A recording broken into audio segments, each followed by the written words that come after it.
Bonjour et bienvenue dans ce journal. Voici ce qui fait les titres de l'actualité. Le grand titre pour le moment de la Belgique, c'est que le roi Albert vient d'abdiquer. Il a voulu abdiquer le 3 juillet, mais en la succession de son fils Philippe. Mais donc, l'abdication réelle a été le 21 juillet. Maintenant, si Philippe abdique aussi, ou meurt dans un accident, ce sera la princesse Elisabeth qui prendra le trône, mais qu'à partir de 18 ans, donc si elle n'a pas 18 ans, elle se fera aider par un compatriote ou quelque chose comme ça. Voici ce qui fait le grand titre de l'actualité.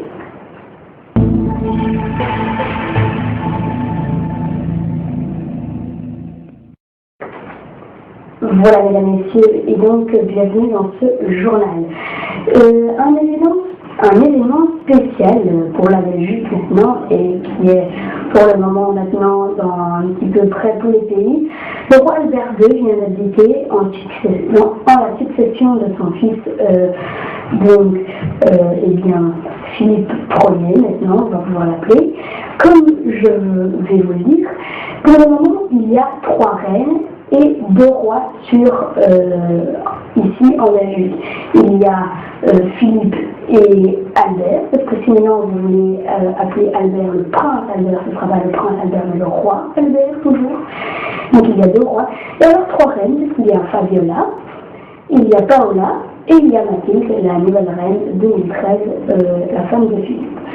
Maintenant, le roi a abdiqué le 21 juillet lors de la fête nationale de son pays.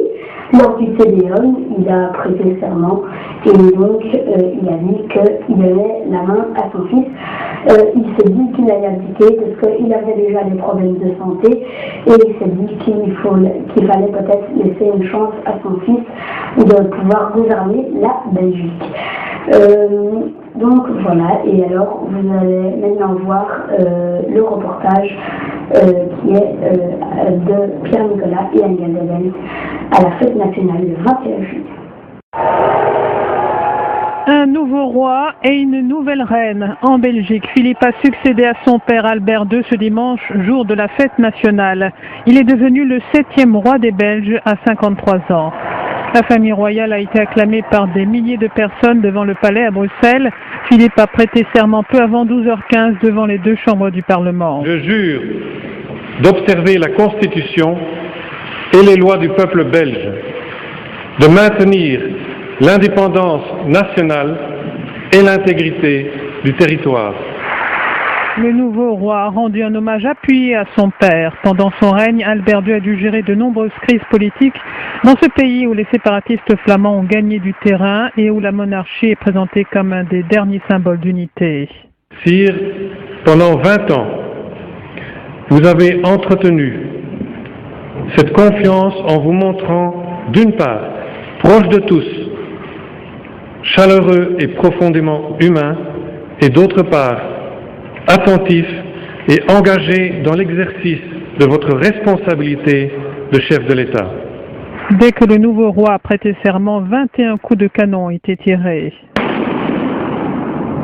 Moins de 2 heures auparavant, Albert II abdiquait lors de sa dernière allocution. Il a demandé à la classe politique de travailler sans relâche à la cohésion de la Belgique.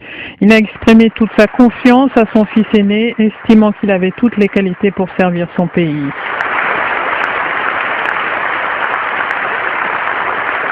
L'épouse de Philippe, Mathilde, est désormais la première reine d'origine belge de l'histoire de la Belgique. Qualifiée de populaire, compétente, charismatique, elle est considérée comme un très grand atout pour aider le nouveau roi à gagner le cœur des Belges et à prouver qu'il est à la hauteur des défis auxquels le pays fait face. Une nouvelle poussée des séparatistes flamands est attendue lors des législatives de 2014.